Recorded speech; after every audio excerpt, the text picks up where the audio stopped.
Нова рубрика Feva Insight Studio. Зодиак под прицел. Днес няма да избирам аз. Ще оставя две зодии да се срещнат на случаен принцип. Едната ще бъде под прицел, другата ще носи енергията на историята. А какво се крие между тях, ще разберем заедно. Днес под прицел попада зодия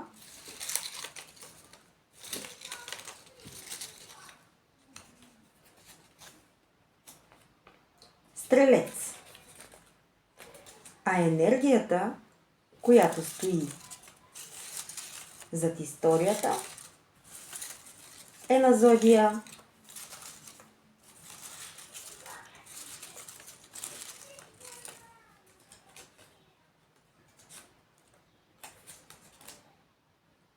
Дева.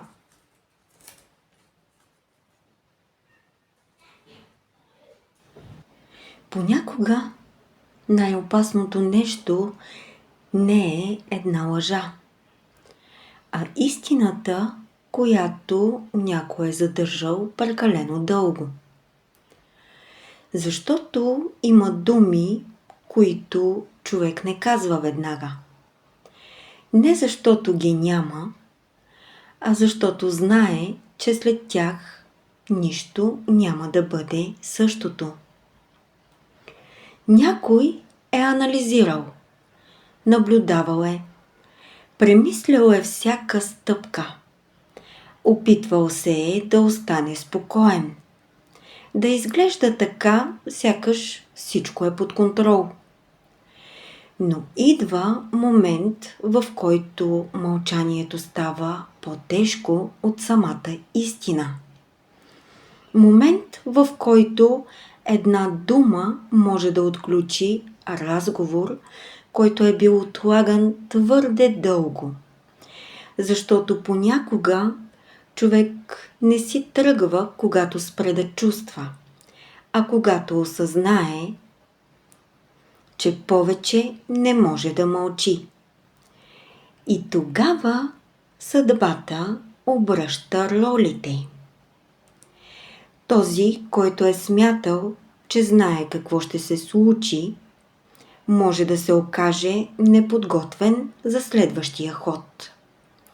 Защото някои истини не идват тихо.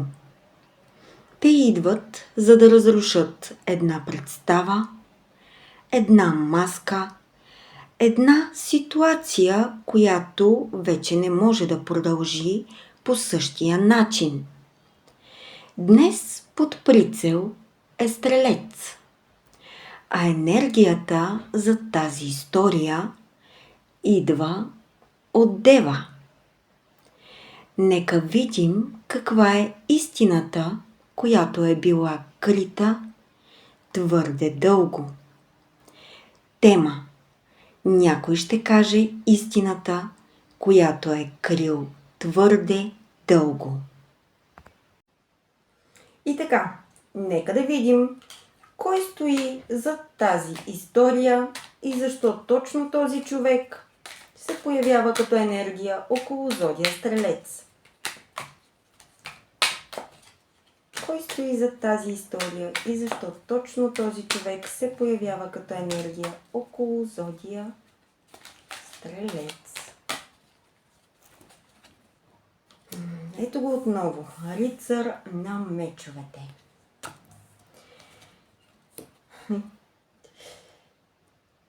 И естествено крал на мечовете. Човек, който мисли повече разумно, в същото време е и леко непредвидим. На моменти доста импулсивен, рационален.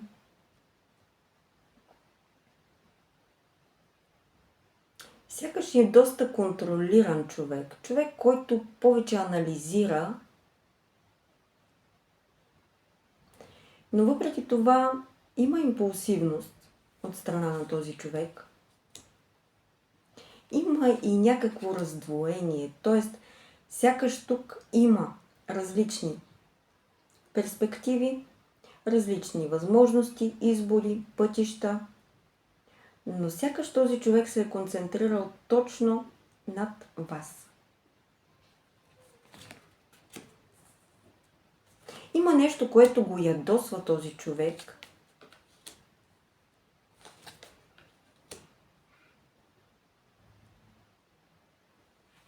Бих казала, че на моменти и доста избухва. Това е човек, който е роден лидер.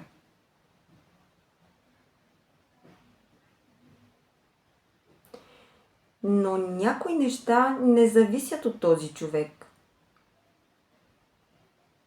Сякаш този човек сте имали някакви по-позитивни, положителни моменти, но има някакво чуждо влияние, хитрост, лъжи, сякаш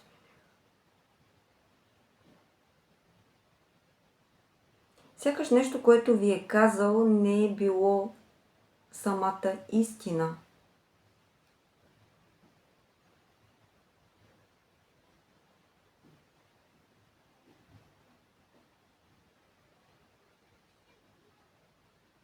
И сякаш тепърва тук се намесва съдбата.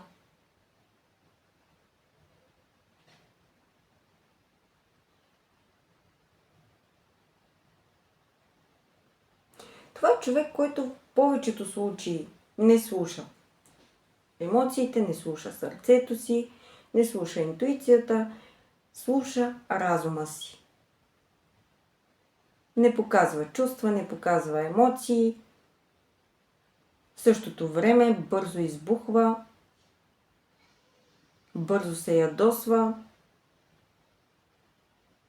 и то вътрешно. Доста ревнив човек. Но сякаш когато реши нещо конкретно, винаги иска да е от печелившата страна, винаги иска да е победител, винаги иска да е в негова или нейна полза. Това е този човек, който е от зодия Дева. Да видим сега какво крие този човек зад своето мълчание. Тук виждаме, че слуша повече разума си. Но какво всъщност крие зад мълчанието си?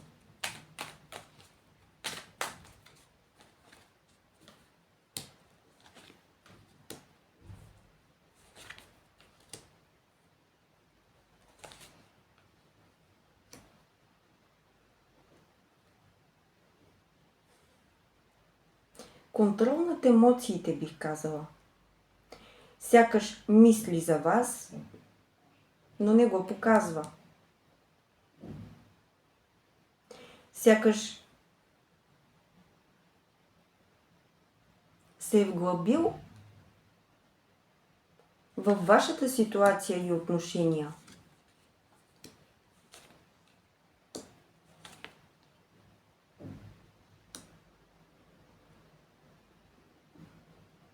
Сякаш колкото е контролиран да е този човек,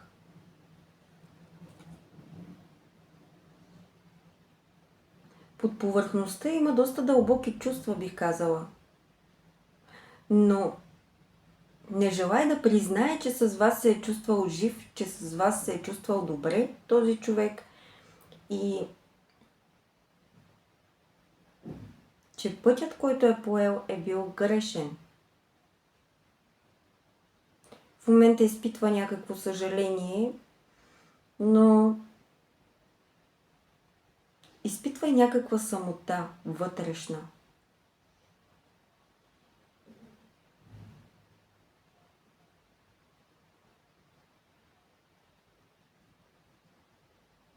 Сякаш за това мълчание, за тази строга фигура, властна, контролирана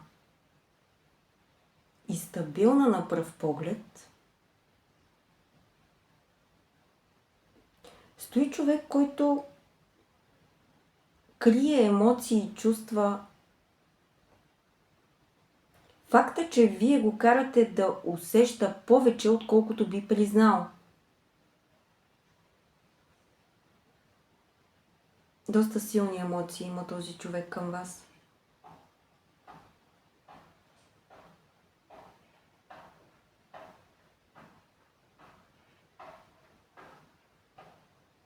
Сякаш тук има някакво съмнение, някакъв страх.